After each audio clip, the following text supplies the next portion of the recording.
IT job కోసం try చేస్తున్నారా? Coding ట్యూటర్లో training తో పాటు స్టైఫండ్ అండ్ 100% జాబ్ గ్యారంటీ. నమస్తే, వెల్కమ్ టు సుమన్ టీవీ. నేను మీ సాయి.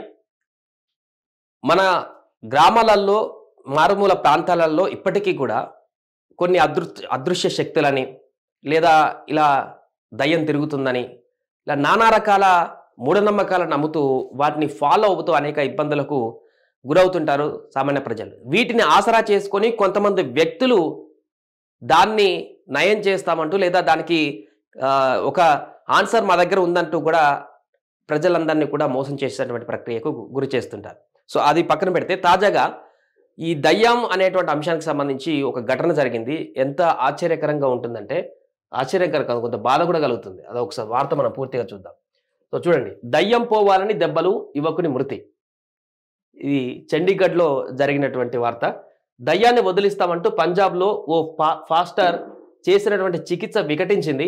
దయ్యాన్ని పారదోలడం పేరుతో అతను కొట్టిన దెబ్బలకు 30 ఏళ్ల యువకుడు ప్రాణాలు కోల్పోయాడు. గురుదాస్పూర్ జిల్లాలోని సంగపురాకు చెందినటువంటి శామ్యుల్ మాసిహ్ అనే దినసరి కూలి నిత్యం అనారోగ్యానికి గురై కేకలు వేస్తుండేవాడు. దాంతో కుటుంబ సభ్యులు స్థానిక పాస్టర్ జాకోబ్ మాసిహ్ను సంప్రదించగా బుధవారం వారి ఇంటికి వచ్చి ప్రార్థనలు చేశారు. అతనికి దయ్యం పట్టిందని, దాన్ని వదిలించడానికి అతన్ని కొడతామని చెప్పారు.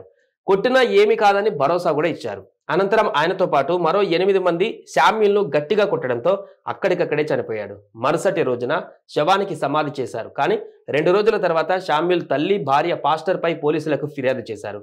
శనివారం సమాధి నుంచి శవాన్ని బయటకు తీసి పోస్ట్ మార్టం చేశారు. పాస్టర్తో పాటు మరో 8 మంది పైన పోలీసులు కేసు నమోదు చేశారు. చూడండి, తను ఒక మానసికమైనటువంటి అనారోగ్యం కారణంగా బాధపడుతున్నాడు. ఇక్కడ ఏం ఇచ్చారంటే, అనారోగ్యానికి గురై కేకలు వేస్తూ నిత్యం అక్కడ అరుస్తూ కేకలు పెడుతూ ఉన్నటువంటి పరిస్థితి ఉంది.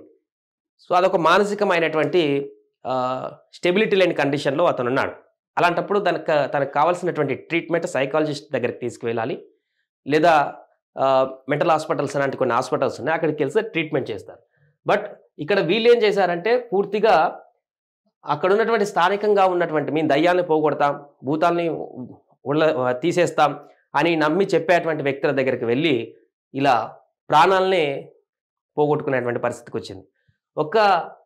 ఒక్క దాంట్లోనే కాదు, అన్ని మతాలలో కూడా ఇలాంటి వ్యక్తులు ప్రజల యొక్క బలహీనతల్ని ఆసరా చేసుకొని వారిని ఇలాంటి చిన్న చిన్న ఇష్యూస్ వచ్చినప్పుడు దానికి ఏదో రకమైనటువంటి కారణం చెప్పి దాన్ని భూతద్దం పెట్టి వారి దగ్గర నుంచి డబ్బులు ఆగేటువంటి ప్రయత్నం చేస్తుంటారు. చూస్తుంటారు నిత్యం ఎన్నో ఘటనలు. దాంట్లో ఇదొకటి. తాజాగా దయ్యం పోవాలని దెబ్బలు కొడితే అతను ఎంతో భవిష్యత్తు ఉన్నటువంటి వ్యక్తి, 30 ఏళ్ల వ్యక్తి, చాలా చిన్న వ్యక్తి, ప్రాణాలు కోల్పోయినటువంటి పరిస్థితి. 2 రోజుల తర్వాత తల్లి, భార్య పోలీసులకు ఫిర్యాదు చేయడంతో బయటపడింది. లేకపోతే వాళ్ళు కూడా ఫిర్యాదు చేయకపోతే ఇది ఇప్పటికి కూడా బయటకు వచ్చేటువంటి అంశంగా ఉండకపోయేది. సుమన్ టీవీలో మీ పర్సనల్ అండ్ బిజినెస్ ప్రమోషన్స్ కోసం కింది నెంబర్కి కాంటాక్ట్ చేయండి.